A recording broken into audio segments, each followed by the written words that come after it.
بسم اللہ الرحمن الرحیم۔ السلام علیکم۔ جب سے ہوش سنبھالا ہے تو یہ فلسطین کا مسئلہ ہم سنتے آ رہے ہیں، ان پر ظلم ہو رہا ہے، اسی طرح تقریباً چلا آ رہا ہے سلسلہ، لیکن اب ذرا تھوڑی سی انہونی ہو گئی ہے۔ یہ مجاہدین، یہ حریت پسند فلسطینی جو انہوں نے اب کام دکھایا ہے، یہ پہلے نہیں ایسا ہوا۔ اتنے مرے نہیں اسرائیلی، اور اس طرح نہیں ہوا کہ ان کے فوجیوں کو گردنوں سے پکڑ کر انہوں نے گرفتار کر لیا ہو۔ تو میری ساری ہمدردیاں، دعائیں فلسطینیوں کے ساتھ ہیں۔ میں آگے بڑھنے سے پہلے آپ کے سامنے قرآن پاک کی 2 آیات رکھنا چاہتا ہوں، جس سے ذرا بات واضح ہو جائے گی۔ تو اور اگلی بات میری ساری ان آیات کی روشنی میں اس کو دیکھا جائے، پڑھا جائے، پرکھا جائے، سنا جائے، جو بھی ہے آپ نے سمجھنا ہے۔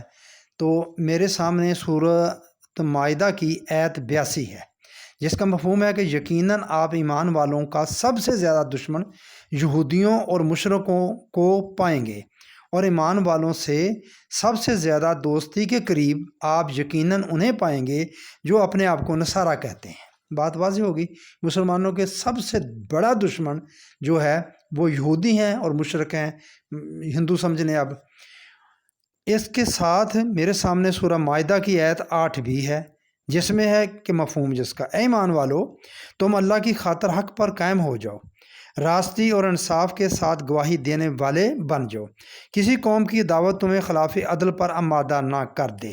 یہ اہم بات اس لیے میں نے عرض کی، کسی قوم کی دعوت یعنی قوم یہودی ہی کیوں نہ ہوں، ہمارے دشمن ہی کیوں نہ ہوں، ان کی دعوت، ان سے دشمنی جو ہے تمہیں خلاف عدل پر آمادہ نہ کر دے۔ عدل کیا کرو، جو پرہیزگاری کے زیادہ قریب ہے، اللہ سے ڈرتے رہو۔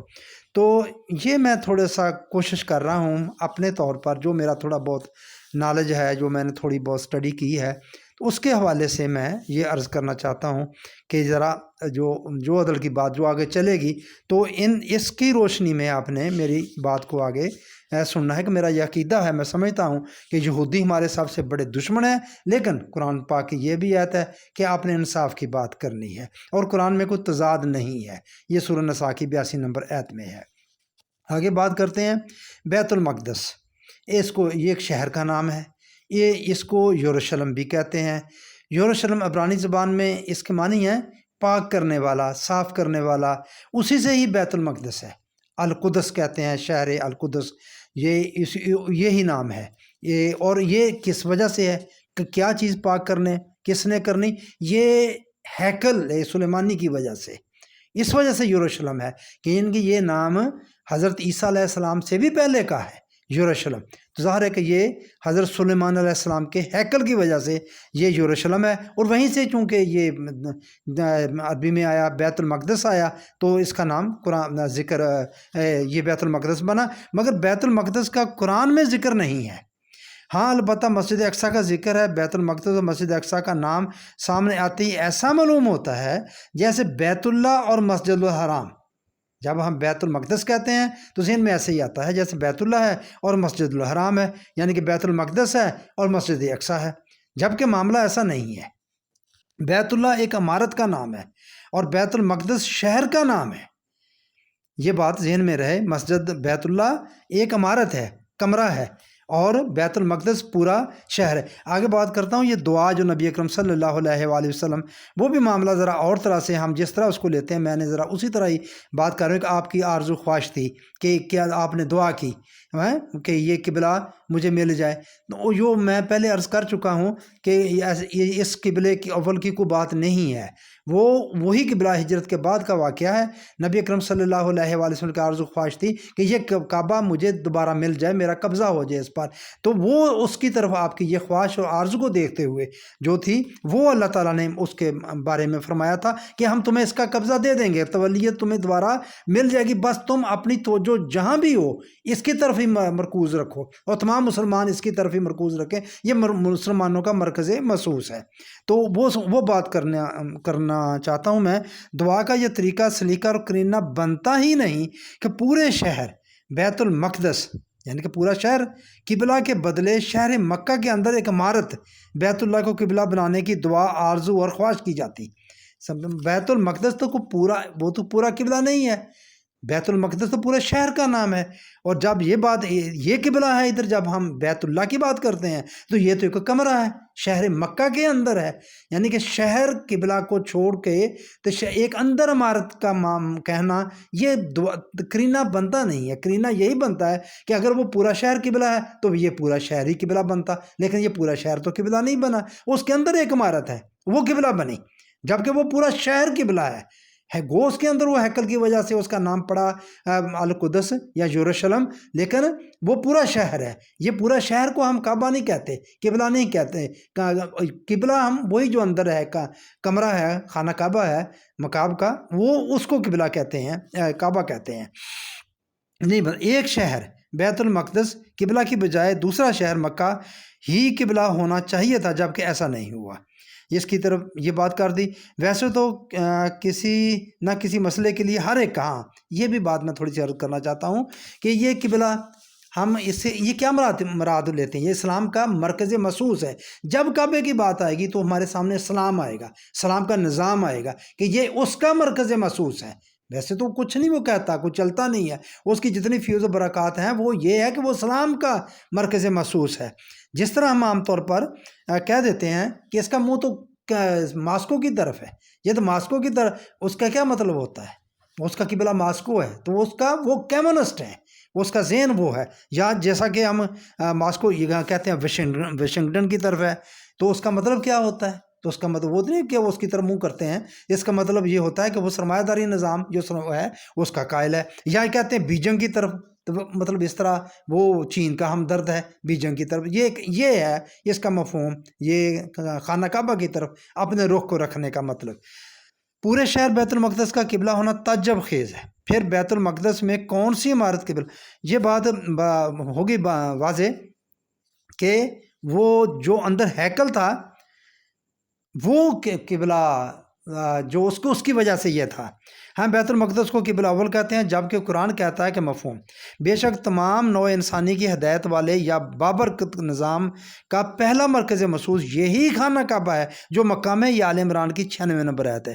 یہ اس کو قبلہ اول پتہ نہیں کیوں کہنا شروع کر دیا، یا ایسا کہتے ہیں انبیاء کرام کا تمام کا قبلہ اول کیوں تھا؟ نہیں، ایسی کوئی بات نہیں ہے۔ یہ حضرت سلیمان علیہ السلام کا ہیکل تھا ادھر، بس یہ اس کے مقدس ہونے کی یہ وجہ تھی اس کی، یروشلم وہاں سے شروع ہوا۔ تو قرآن کہتا ہے کہ تمہارے لیے جو پہلے سب سے پہلا گھر بنایا گیا ہے وہ تو خانہ کعبہ میں ہے، بکہ میں ہے، یہ خانہ کعبہ ہے۔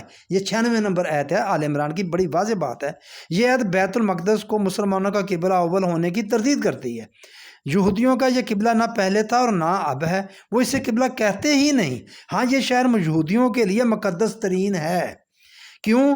اس کا ذکر آگے آئے گا۔ لہذا یہودیوں کا یہ تانا بنتا ہی نہیں تھا کہ تم نے ہمارے قبلہ کو اپنا قبلہ بنا لیا۔ یہ نہیں بات وہ سجا کھولو، یہ بیوقوف لوگ کہتے ہیں کہ مسلمانوں نے یہ خانہ کعبہ کو کیوں چھوڑ دیا جب ہجرت کر کے نبی کریم صلی اللہ علیہ وآلہ وسلم مدینہ چل گئے؟ تو وہ تانا دیتے تھے کہ یہ تو ان کا پرانا قبلہ چلا آ رہا ہے، سب کا یہی قبلہ رہا ہے، یہ رسول ہیں، نبی ہیں، کہتے ہیں، مگر یہ چھوڑ کے کیوں چلے گئے؟ یہ وہ بیوقوف بات کرتے تھے۔ گنبد صخرہ، آگے تھوڑی سی بات کروں گا۔ گنبد صخرہ، چٹان والا گنبد۔ ٹی وی پر بیت المقدس کا نام آتے ہی جو سکرین پر گولڈن رنگ کا گنبد نمودار ہوتا ہے اسے بیت المقدس کہا جاتا ہے۔ لوگ بھی ایسا ہی سمجھتے ہیں، جبکہ یہ بیت المقدس نہیں ہے۔ یہ بیت المقدس تو پورا شہر ہے۔ یہ مسجد اقصی بھی نہیں ہے، اگر ہے بھی تو یہ مسجد معراج شریف والے واقعے سے بہت بعد میں بنی ہے۔ جب یہ چٹان والا گنبد صخرہ، یہ اس کو صخرہ کہتے ہی اس لیے ہیں، صخرہ کے معنی چٹان ہے۔ یہ چٹان والا گنبد صخرہ یعنی اموی خلیفہ عبد المالک اور اس کے جانشین ولید نے بنوایا۔ اس کے اوپر یہ چٹان تھی، یہ چٹان کے اوپر ہیکل تھا سلیمان علیہ السلام کا، یہودیوں کے لیے مقدس ترین۔ اس کو مسمار کر دیا تھا ان عیسائیوں نے، تو اس کے اوپر یہ عبد المالک نے، اموی خلیفہ، یہ میرے خیال دوسرے یا تیسرے خلیفہ، انہوں نے اس کے اوپر ایک گنبد بنایا جسے گنبد صخرہ اس کی نسبت سے کہتے ہیں کہ چٹان والا گنبد۔ یہ غالباً 72 ہجری کی بات ہے۔ اس میں اہمیت کی حامل چٹان ہے جس کے نام سے یہ گنبد ہے۔ یہ چٹان یہودیوں کے نزدیک مقدس ہے، ایسی مقدس جیسے ہمارے لیے خانہ کعبہ، عیسائیوں کے لیے حضرت عیسیٰ علیہ السلام کی جائے پیدائش، سکھوں کے لیے کرتارپور یا ننکانہ صاحب، یہ اس طرح ان کے لیے مقدس ہے۔ یہودیوں کے نزدیک اس مقدس ترین ہونے کی وجہ یہ ہے کہ اس چٹان پر ہیکل سلیمانی تھا، یعنی حضرت سلیمان علیہ السلام کی عبادت گاہ، معبد، صندوق سکینہ کا حامل کمرہ تھا اس کے اوپر ایک۔ حضرت عمر رضی اللہ تعالیٰ نے فتح بیت المقدس کے موقع پر جب بیت المقدس تشریف لائے تو اس وقت یہ شہر عیسائیوں کے قبضے میں تھا، اور عیسائیوں کی یہودیوں سے شدید نفرت پائی جاتی تھی۔ عیسائیوں نے یہودیوں کی اس مقدس ترین جگہ کو کوڑا دان بنا رکھا تھا۔ حضرت عمر رضی اللہ تعالیٰ نے انہیں صاف کروایا اور اس جگہ کو عزت بخشی، اس کو سمجھا کہ یہ ان کی مقدس ترین جگہ ہے، اس کے ساتھ ایسا سلوک نہیں ہونا چاہیے۔ یہ ممکن ہی نہیں کہ حضرت عمر رضی اللہ عنہ جیسا جہاں دیدہ حکمران یہودیوں کی اس مقدس ترین جگہ پر اپنی عبادت گاہ یعنی مسجد بنا لے۔ اسلامی ریاست کی خصوصیات و ذمہ داریوں میں سے ایک خصوصیت اور ایک ذمہ داری یہ بھی ہے کہ وہ دوسرے مذاہب کی عبادت گاہوں کا بھی مسجد کی طرح احترام اور حفاظت کرے۔ یہ بھی ذمہ داری ہے اسلامی ریاست کی، اور تمام عبادت گاہیں کسی بھی مذہب کی ہوں وہ تمام کی تمام برابر ہیں، حرمت والی ہیں۔ تو حضرت عمر رضی اللہ تعالیٰ نے یہ لگتا نہیں، اور اسے ایک اور بات سے بھی واضح ہوتا ہے کہ وہاں چرچ تھا اور اس کا جو پادری تھا اس نے آپ کو آفر کی تھی کہ آپ ادھر نماز پڑھ لیں، آپ نے فرمایا نہیں میں ایسا نہیں کروں، ایسا نہ ہو کہ آنے والا وقت مسلمان یہاں اس کہیں کہ یہ انہوں نے نماز پڑھی ہے تو لہٰذا اس کو گرا کے مسجد بنا لیں، اور یہ سوچتی ہے حضرت عمر رضی اللہ تعالیٰ عنہ کی، تو وہ کس طرح وہ اس جگہ کو مسجد بنا سکتے تھے؟ اس کا مطلب حضرت عمر رضی اللہ تعالیٰ عنہ نے بھی اس جگہ کو مسجد نہیں بنایا۔ ہم جسے بھی قبلہ اول کہتے ہیں مگر اسے خود نبی اکرم صلی اللہ علیہ وسلم چھوڑ دیا، مان لیا چلے میں کہتا ہوں کہ یہ قبلہ تھا مگر نبی نے تو چھوڑ دیا اس کو۔ نبی صلی اللہ علیہ وسلم کی اس طرف چھوڑی ہوئی چیز کے پیچھے مسلمانوں کا ایسے ہاتھ دھو کر پڑھنا مناسب نہیں لگتا۔ یہ میری اپنی لاجک ہے، شاید اس میں زیادہ وزن نہ ہو، لیکن چونکہ آپ نے اس کو قبلہ چھوڑ دیا تھا، آپ نے اس قبلہ کو اہمیت دی، خانہ کعبہ کو، جس طرح بات چلی آ رہی ہے اس کے مطابق۔ اس پر مستزاد کہ یہ بہت بڑے فساد کا باعث بھی بنی ہوئی ہے۔ اب میں یہ کہنا چاہتا ہوں کہ ایک تو آپ نے ان کو چھوڑ دیا، دوسرا اب یہ بہت بڑا فساد کھڑا ہو گیا ہے۔ ایسی مسجد جس کی بنیاد بہت بڑے فتنہ و فساد کا باعث بنے، اس کا خاتمہ کرنا بھی نبی صلی اللہ علیہ وآلہ وسلم کا طریق ہے۔ مسجد زرار جو آپ نے گرا دی تھی، منافقوں نے بنائی تھی، یہ بہرحال یہ گنبد بنایا ہے، یہ مسجد نہیں بنائی۔ عبد المالک نے، اس کے جانشین نے، یہ گنبد صخرہ کہتے ہیں اس لیے، جیسے میں نے عرض کر چکا ہوں۔ اسے مسلمانوں کی عبادت کا مسجد بنائے رکھنا عدل و انصاف سے بھی بعید ہے، کیونکہ گنبد صخرہ پر یہودیوں کا حق ہے۔ میرا یہ خیال ہے، میں یہ کہتا ہوں کہ یہ گنبد صخرہ جو ہے صرف یہ ان کا زیادہ حق ہے، ہمارا حق بھی ہے۔ ہم عیسیٰ علیہ السلام، سلیمان علیہ السلام سب کو ہم نبی مانتے ہیں، کوئی فرق نہیں کرتے، اور یہ تینوں مذاہب جو ہیں، عیسائی، یہودی اور مسلمان، یہ حضرت ابراہیم علیہ السلام کو انہی کی نسل یہ آگے چل رہی ہے، سارا کچھ ہے۔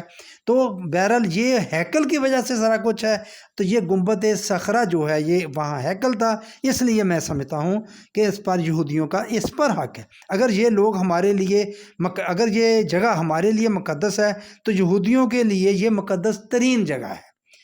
میں یہ کہتا ہوں کہ اگر ان کو یہ جگہ دے دی جائے تو یہ نہیں ہے کہ وہاں وہ گھوڑے باندھ دیں گے یا اس کی بے حرمتی کریں گے، تو وہ ان کے لیے مقدس ترین جگہ ہے، وہ ایسا کیوں کریں گے؟ اس کا مطلب یہ نہیں کہ وہ فلسطینی پر جو ظلم کر رہے ہیں وہ درست نہیں، وہ ظلم کر رہے ہیں، وہ غاصب ہیں، یہ میں اس کی طرف نہیں جا رہا، میں صرف یہ بات کر رہا ہوں گنبد صخرہ کی حد تک۔ یہ جس طرح ہم نے راہداری، کرتارپور راہداری سکھوں کو دے دی ہے، جگہ تو ہمارے قبضے میں ہے، پاکستان کی سرحد کے اندر ہے، مگر ان کو آنا جانا پوری طرح آزادی ہے۔ اس طرح ان کو یہودیوں کو بھی اس تک آنے کی آزادی ہونی چاہیے۔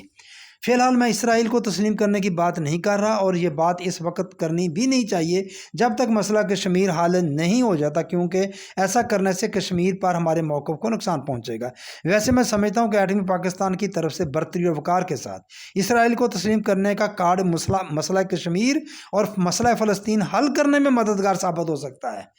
اگر ہم نے تسلیم تو کہیں، ہم زور دیں، طاقت اب تو خیر ختم ہوگی، یہ بات ساری کوئی لیڈرشپ ہی نہیں ہے کہ وہ 2 ریاستیں بنائی جائیں، مانی جائیں، خود مختار ریاست، جس طرح اسرائیلی ریاست ہے اس طرح فلسطینیوں کی ایک برابر ریاست اس کو مانا جائے، کیونکہ اسرائیل اب ایک حقیقت بن چکا ہے۔ وہ اس کو آگے بات کرتا ہوں۔ ویسے تو اس قضیے میں سب مسلمان شریک ہیں، مگر تختہ مشق فلسطینی بنے ہوئے ہیں۔ عرصہ حیات ان پر تنگ ہے، خون نحق فلسطینیوں کا بہہ رہا ہے۔ اب تو ان کی عملی حمایت سے ہی سب نے تقریباً اپنا ہاتھ کھینچ لیا ہے اور اسرائیل سے شکست خوردگی کی حالت میں ہاتھ ملا لیا ہے، ملا رہے ہیں۔ سوری، آپ جیسے نظر آ رہا ہے یہ حملے نے ایک طرح سے میں کہتا ہوں شاید یہ بریک لگائی ہے، ورنہ سعودی عرب بھی اور پاکستان کے بارے میں سن رہے ہیں کہ ان کو یہ تسلیم کریں۔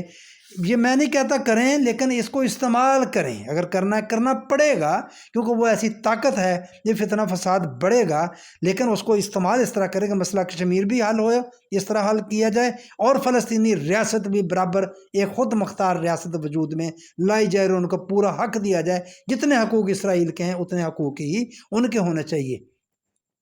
گنبد صخرہ یہودیوں کو دینے سے جن پر ان کا حق بھی ہے، میں سمجھتا ہوں شاید دہکتا اور سلگتا ہوا مشرق وسطیٰ ٹھنڈا ہو جائے، یہ میری سوچ ہے۔